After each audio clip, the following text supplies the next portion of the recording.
click into the laughter, the stories, the fun. It's the Richie and John show, hope for everyone. Oh, Richie and John, with your voices so clear, bringing gifts of joy and cheer through the year. For the brave LGBTQ hearts standing strong, your warmth lights the path where we all belong. To the heroes who rise and fight every day for fairness and equity in every way. It's 2025, against bias and hatred they boldly stand, with Richie and John a guiding light throughout the land. Let's toast to equality and holding hands tight, to freedom and fairness in this festive light.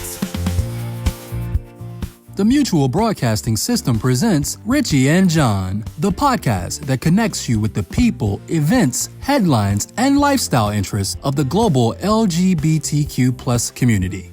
Here's Richie Roy and John McMullen. Hello, and welcome to another episode of Richie and John. This is our Saturday edition. It is not Newsday Tuesday. It is Saturday when we cover other topics besides the news of the week. And I'm here, of course, with my co-host, John McMullen, here in the new year in 2025. Hello, John. How are you doing? I'm doing well, but the real test of that will come the first time I have to write a check and see if I remember to put 2020. Yeah, and if I can even remember how to write a check, because I can't remember the last time I've done that. So, yeah, you know, we were thinking about what to do for this Saturday episode, and we thought, you know, we're kind of fresh into 2025, and it might be a good moment to kind of take stock, think about people we lost in 2024, things that we'd like to lose coming into 2025. And things we're looking forward to or hoping to accomplish in 2025. So kind of a little, you know, look back, look forward kind of thing. So I'll just cut to the chase right now. I'm looking forward to losing my virginity again in 2025. Oh, yeah, of course. I mean, you know, we all love to engage in that for sure. But, you know, I think, you know, looking back at 2024, we did lose a bunch of folks who were really formative and really seminal figures in either the LGBT community or allies or just people who kind of were folks that were meaningful in some way to our community. And, you know, we talked last time about Jimmy Carter, who passed away right at the end of the year. And, you know, he kind of was, in as much a way as he could for the time, was an advocate for our community. But we have a bunch of other folks to think about. And, you know, we kind of did it in no particular order. But I think, you know, one person who I think is right, sort of also passed away right towards the end of the year, was a champion of LGBTQ journalism, something that's very near and dear to our hearts, which was Troy Masters. Yep. Who, now, for folks who did not know who Troy was, he had a pretty significant impact in the area of queer journalism and lifting LGBTQ voices and shaping a legacy that was recognized by celebrities and politicians and activists alike. And his family shared news of his unexpected death, which came early in December. And very sad news, but folks might know him know of him because of the fact that he broke ground with publications like the Gay City News in New York City. Founded that in 2002. And he also then relocated to California, where he launched the Los Angeles Blade in 2017. So big impact in the two largest cities in America. Yeah. And you know, we talk a lot about local journalism on this show, and local gay journalism in particular. And yeah, I mean, you know, they play an essential role, you know, and I remember, you know, when I lived in the city, when I first moved there, you know, Gay City News was on the, you know, in the little rack alongside, you know, the New York Times and the Wall Street Journal and all the other papers. Is there was the Gay City News little box. And it was important that we had a gay newspaper in New York City. And, you know, Los Angeles, you know, again with the Blade, and important to recognize someone who did the work. Doing a newspaper, doing a paper in a city, a gay paper, that's significant work. It's not just, a cakewalk. And it's not, and I think it's actually a lot of times kind of thankless work. It's really significant responsibility once you take it on, because you do then carry this burden of needing to continue on as best possible. And when you stop and consider the challenges that the internet created for print journalism, which is really where most of the coverage that has kept us informed of what's going on in our community has been rooted in for decades. Without it, we would be flying blind. Yeah, absolutely. So, Troy Masters is someone who, again, we lost in 2024. And I think to keep that spirit alive, pay attention to local gay journalism, local gay news coverage, and actually gay news coverage full stop. We talk a lot on here about things like LGBTQ Nation and other sites, whether it's Queerty or maybe smaller NBC sites. Or it could also be, blogs. So we're bloggers reporting on things that are going on in smaller communities across the country. Yeah. So Troy Masters, we lost Troy in 2024. We also lost, speaking of folks who kind of did news coverage, maybe in a little bit of a different way, but Phil Donahue, was a household name and a titan of daytime talk television back in the day. Oprah. Yeah. And I think, maybe the show was sometimes salacious, but at the same time was a way into households to talk about things like sexuality that was not something that was talked about at the time at all. Yeah. And I would add also that Mr. Donahue was a huge advocate for the LGBTQ plus community. And he and his lovely bride, Marlo Thomas, were very supportive of organizations such as the Gay and Lesbian Alliance Against Defamation. They put a ton of money back in the East into that organization and into trying to, advocate for fairness and accurate reporting by news agencies and other media outlets. He himself had been a major part of that in the sense that he used his talk show, his daytime show, as a platform to bring people in and talk about very serious topics. And sometimes, yes, they were a little bit on the salacious side, but not to the degree that like a Jerry Springer would do. Mm-hmm. I actually knew somebody who went on his show and at one time talked about their fetish of being, I can't even believe I'm going to say this, but in diapers.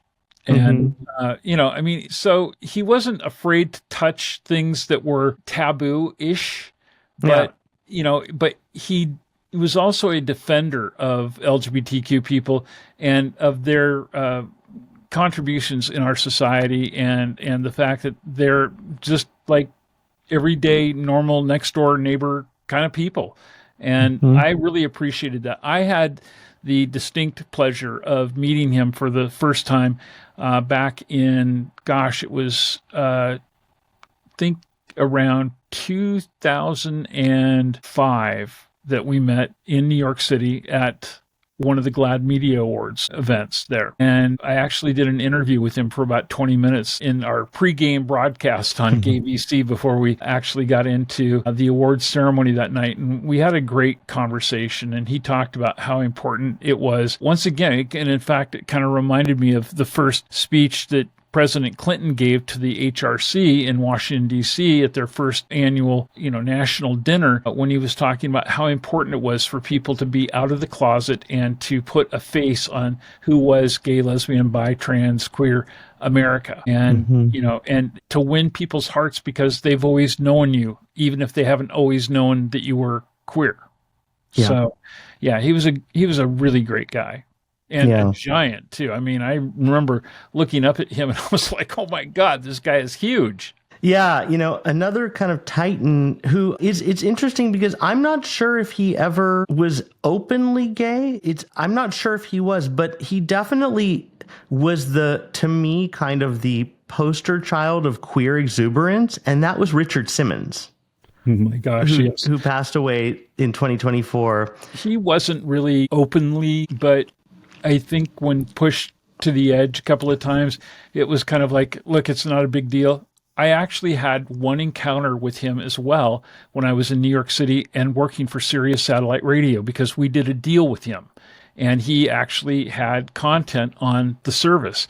And he was in New York cutting promos one day. And Todd Stack, who was our production director for the talk side of the Sirius platform, had him in his studio one afternoon, and I snuck in there and introduced myself and explained to him that I was the program director, general manager of the gay station there. And at first he, I think, kind of recoiled a little bit, but then he calmed down a bit and realized I just wanted to come in and compliment him and welcome him to the tribe. I mean, not the gay tribe, but to the Sirius tribe.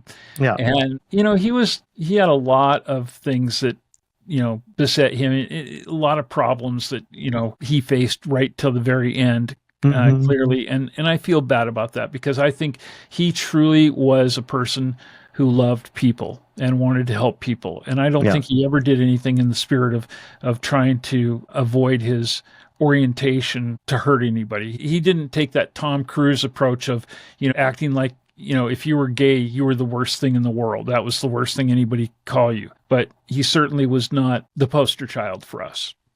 No, he wasn't. But it was kind of like, I think it was kind of, he was of a time.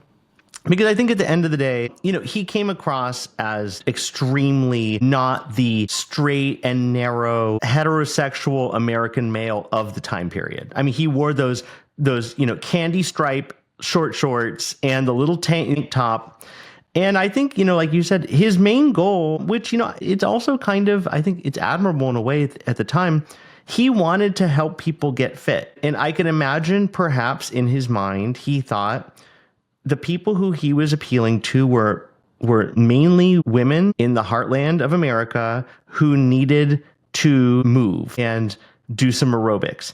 And he probably thought that if he kind of made it about himself, it might turn people off. And his main mission was fitness for people who really looked up to him and who thought of him as non-threatening and thought of him as being a friend. So, I get it. I totally get why. Made it fun.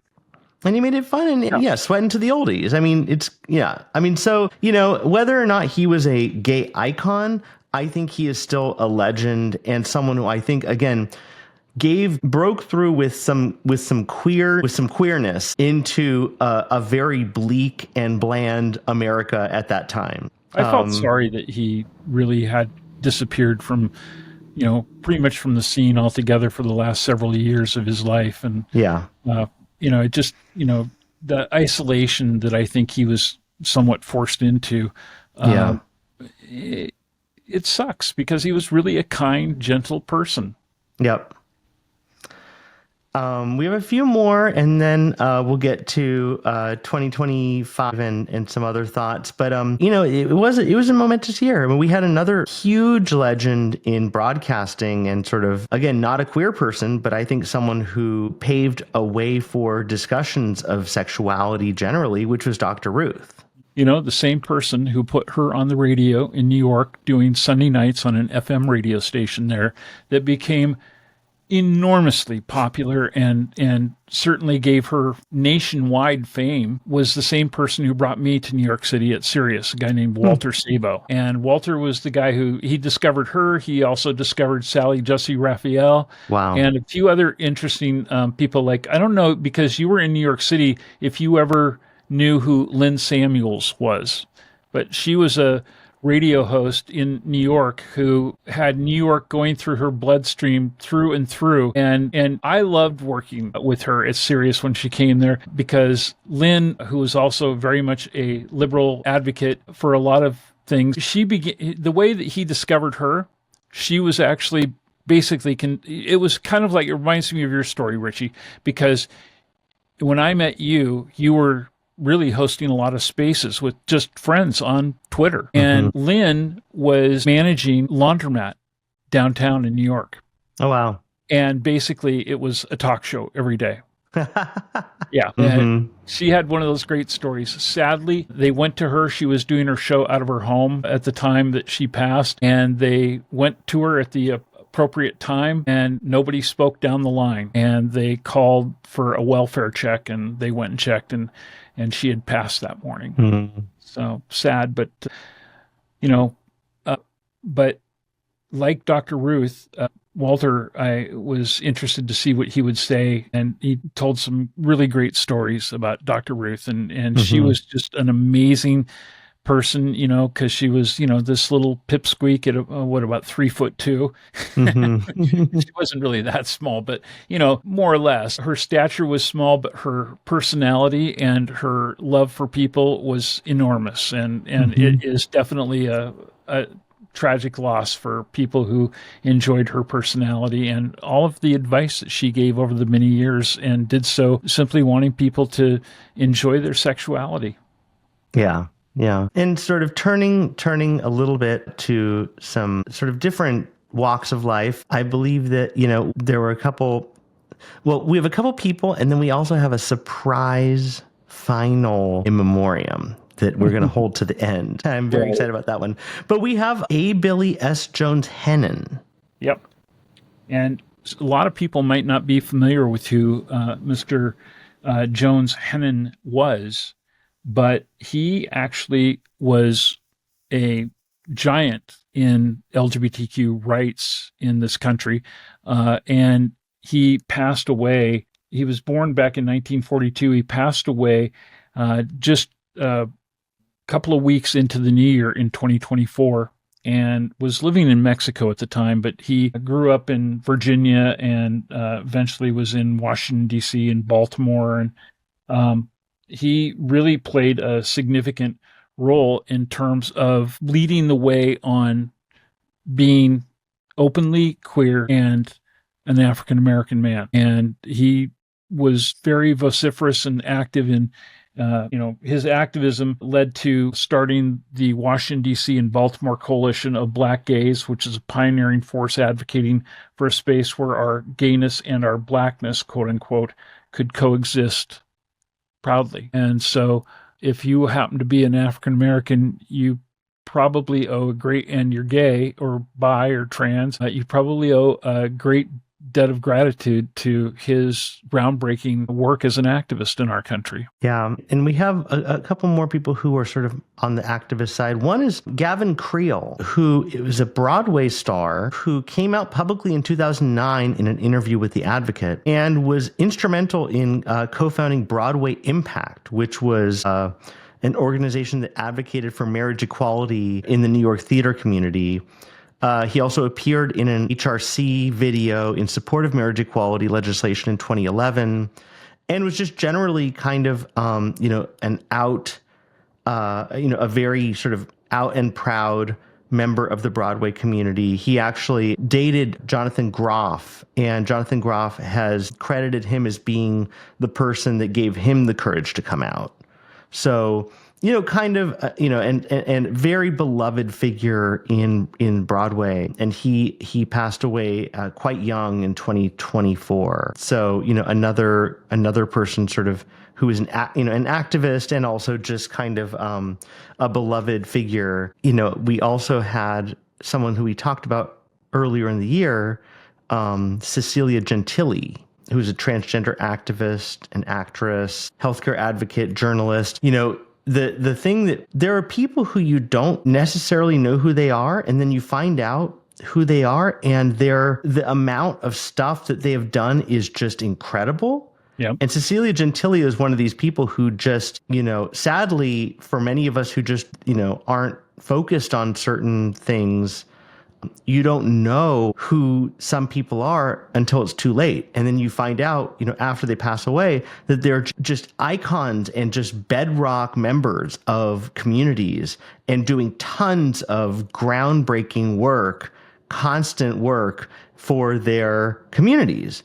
And Cecilia Gentili was one of these people who just seemed like everyone that she touched, was just, was changed. Their lives were changed by Cecilia. So another person we lost in 2024. And I want to add on to that for just a sec, that we actually broke the record that we had set in 2023 with deaths of trans people.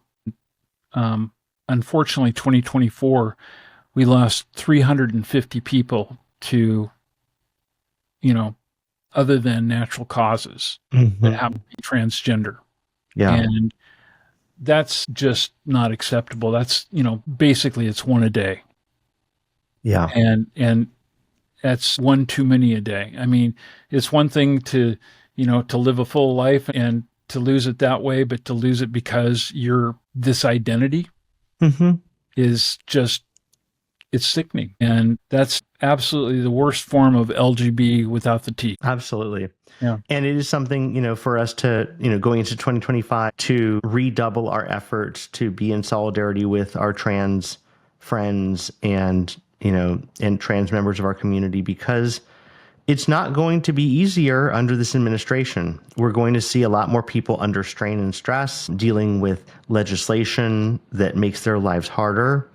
And so, it's up to us as a community to take up as much slack as we can and to be very mindful of that, because we don't want 2025 to be worse than 2024. Richie, there's also people who we unfortunately lost who are not necessarily queer folk, but they have been big allies. And some people who fell into that camp were not people who were generally known to our community until, unfortunately, they met their demise. And I'm thinking about, in one case, a story that you and I talked about this past summer during the Pride season that happened not that far from me, within a couple of hours of where I am in Palm Springs, if you go up to Big Bear Mountain and the lake resort, on your way up there, you go into the community of Lake Arrowhead. And it's a beautiful community. Most of the people up there are pretty decent people. And unfortunately, one of the people who was a really decent person, especially towards queer people, was the owner of a gift shop up there by the name of Laura Ann Carlton, or she went by Lori, but she was 66 years old, and you may remember her when I tell you that she was tragically shot and killed outside of her clothing store this past summer. The attack happened following an altercation when a man who tried to remove the rainbow pride flag that she displayed decided that he was going to mow her down, and he did with a firearm. And anyway, a local group up there, Lake Arrowhead LGBTQ, mourned her loss on social media and emphasized how she had stood up for equality and supported everybody up there. And her murder came amidst a worrying rise in hate crimes across the USA. The FBI data revealed that there were nearly 11,000 hate incidents in 2021, which was 20% targeting LGBTQ communities. And this number has only exploded since then. And I don't think it's going to get particularly better now that we're living deeply in the control of MAGA in this country. I'm very worried about this and what that means for 2025 and beyond, at least for the next few years. Hopefully, this is the wake-up call that has been needed again for a while to get people to get involved, to be involved in their communities and, safety, and providing some form of joined forces with police and other people in their communities to make a safer place for people in all marginalized communities. Yeah, I do want to end the in memoriam on a lighter note, which is the final in memoriam is Sven the Penguin. This is one half of Sydney's iconic gay penguin couple, passed away in 2024. And, it's sad, but it's also just a reminder that, that gay penguins are just so cute and fun. And go to something that we talk about on the show a lot, are subjects of book bans sometimes, because there's a book out there, like a kid's book, about the gay penguins, and it's always on the chopping block for these book bans. But Sven did pass away, so I hope that Sven's other half finds finds a new friend maybe. But yeah, so 2024, we lost a lot. And there are some things that we would like to lose in 2024. Leave those behind. In 2025, for sure. Yeah. Yeah. So what, so I guess I'll ask you, because I came up with one, and I think it's one that I'm pretty focused on. But what would be something that you want to leave behind in 2024? Hate, just generally hate. Yeah. I mean, it definitely has been tired stoked. of there being so much of us versus them in our own country. It hurts my soul to think that, we're not all going to agree ever, but that we can't at least get along as a civilized, society and be respectful of one another's right to, life, liberty, and the pursuit of happiness, however that happens to work for you, her or him, or, them. It so goes, I have taken our advice over the last few weeks, and I have paid very little attention to the news. And it's not a particularly good time to be doing that, by the way. There's a lot of reasons that we should be paying attention. However, I have felt that for myself, I needed to take a break from all of the bad and seemingly endless assault of things that to me just made common sense and not get all caught up in it. Mm-hmm. And in the course of doing that, I have found that it does actually have a positive impact on my blood pressure. Mm-hmm. And on just trying to be able to focus on doing other things that are productive day in and day out. Right. I honestly wish that I had chosen something to do professionally, and that didn't have the control over me that it does, that did not involve having to pay attention to current events as much as I do. That's not going to change in the big picture of things, but I can tell you that I've talked to so many friends who just are doing the same thing, and they're avoiding anything that they don't have to swallow in terms of, being wound up with all the hatred and vitriol from both sides in this country. Yeah. Yeah. I mean, mine's kind of in a similar vein. It's I think a piece of that puzzle. And for me, the thing that I want to leave behind in 2024 is, well, they're kind of two sides of the same thing, which is misinformation and conspiracy theories. Just the way in which social media has made it possible for absolutely idiotic misinformation and conspiracy theories to run rampant within minutes and hours. I mean, you just see drones over New Jersey going from just a blurry iPhone video to being something that, the White House has to weigh in on. Or recently, a friend of mine was like, have you seen the video of the particles in the fog? And just someone posted some grainy video of what looks like snow. But people are freaking out about it and saying that, it's China or something. The left, the liberal weather machine that was causing all of the hurricanes. I mean, just stupid fucking stuff. And it becomes amplified through social media,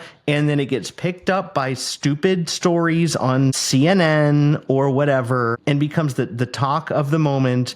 And it's just distracting, and it's silly, and it's stupid. And I want that constant fire hose of misinformation and conspiracy theories to go away in 2025. Yeah, I wish that if there was really, truly a super deity up there, I wish that what they would do is that they would make anybody who tells those kinds of tales vanish, like just be completely vaporized upon expelling one of those kinds of stories or lies. It would just solve so many problems in this world. But because that being apparently doesn't exist, we can't do it that way. But I completely understand where you're at on that, and I'm right there with you. I share that's definitely something I would wish for as well. And so, I think where that leaves us is, that's 2024 is in the rearview mirror. We have stuff we want to leave behind. We have people who we wish that we didn't have to leave behind, but we did. And then now we're looking ahead. So I guess, I think maybe our final kind of thought here is, what to look forward to in 2025. Obviously, we're going to keep covering LGBTQ news and culture on this show. Yeah. And it's not going to be an easy thing to do, because it's going to be rough.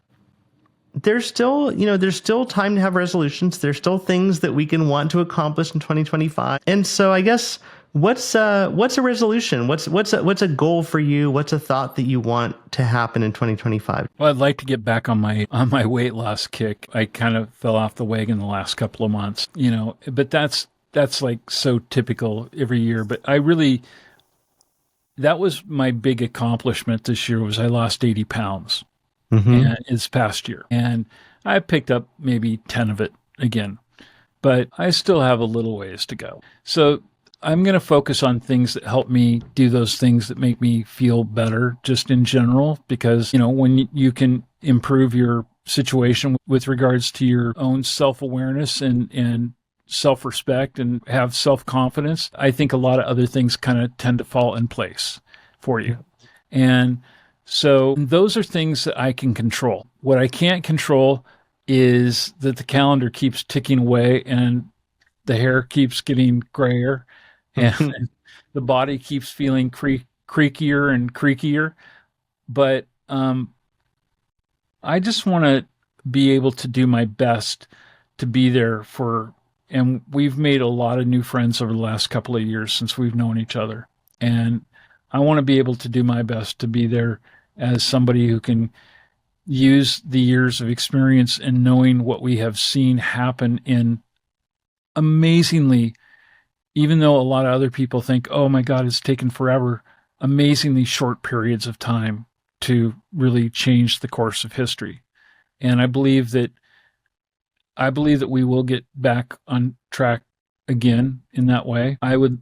I'm praying that I will not get a phone call from the Human Rights Campaign in the next year asking me to join, because I can't think of a better way to waste money than to join them. And I have to tell you that I spoke yesterday at length with a mutual friend of ours who actually did receive a phone call from somebody phone banking for them and explaining to them why they should be supporting them because of all the things that they have done this past year to make life better for the LGBTQ community. And they were basically shut down by this mutual friend of ours in a heartbeat over one name, Robbie Starbuck.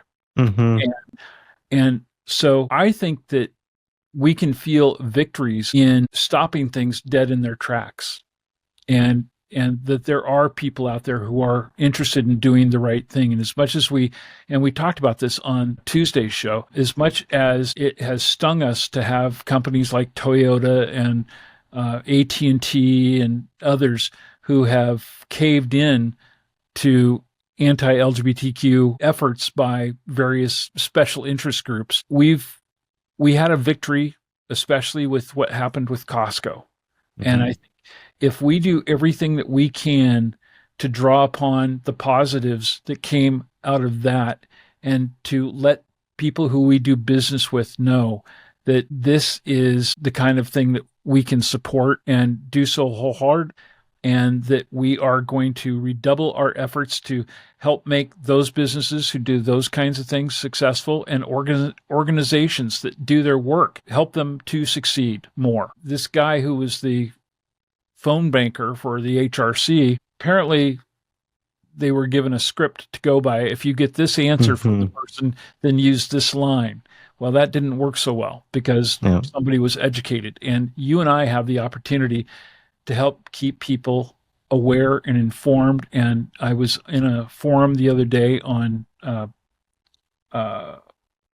Discord, and was overwhelmed emotionally with the thanks and gratitude that somebody in particular who I had not really talked about this with before, who had thank me for the work that we've done over the past year with the ABC Happy Hour and ultimately now with Richie and John in terms of helping to keep them aware of what was going on in the world around them and things that they could do and positive steps that they could take and how to create change.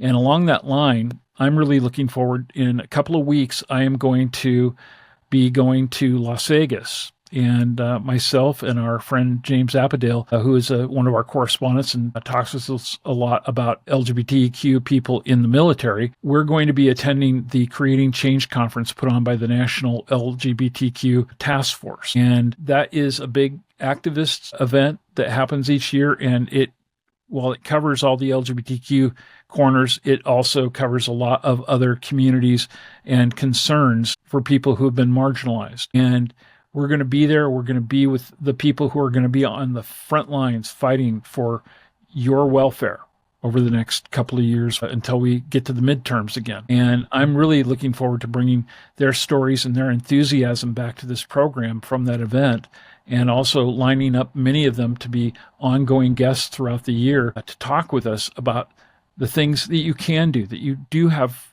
some sense of control over. And that's the thing that I would hope the most for in 2025 is that, I have a new tagline I'm stealing from my old friend Howard Stern. When he first came to Sirius Satellite Radio, one of the things that he started on his channel was a news service that was Howard Stern 100 News. And their tagline was "No more bullshit." And that's basically how I think we all need to live our life, is no more bullshit, and speak the truth and speak it loudly and proudly, and and just don't give up.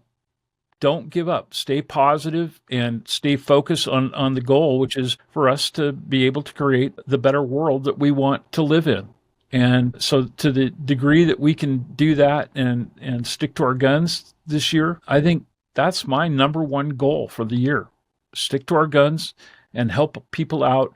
And if people are having a hard time getting through some of these challenges that we're going to have as a society at large, if we can help them, then I will feel like I achieved my mission for the year. Couldn't have said it better myself. I mean, I think that's kind of that is the goal.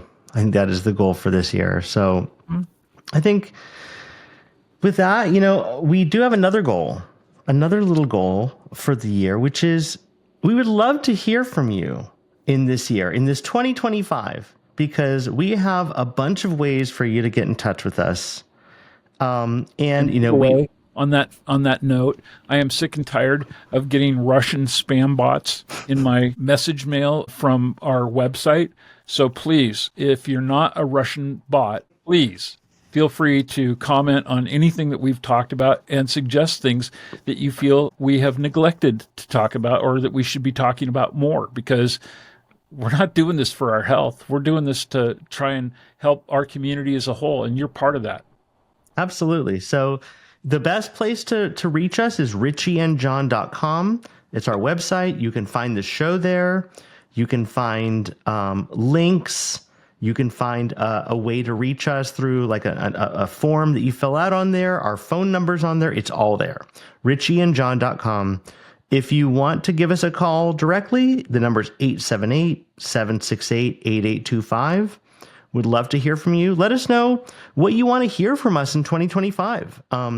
If there are guests you'd like us to book, if there are topics you'd like us to cover, if there's stuff that we're talking too much about, let us know. We'll probably still talk about it anyway, but, let us know. Yeah, we'd like to be at least mindful of what you think about that, and absolutely, and take that into account when we think about, because there's only so much time in each opportunity to get together with you on each episode. So we don't want to be throwing away valuable time of ours or yours. Tell us what you'd rather hear if you think that we're going too far on one thing or another. Absolutely. So give us a call. Drop us a line, and until next time, we will talk to you on Tuesday for Newsday Tuesday, and have a great weekend, And John, I hope that your 2025 is treating you well and continues to do so. Thank you, Richie, and I wish the best for you as well. And now go check your mailbox because there should be something sweet there today. Ooh, okay, I will. All right.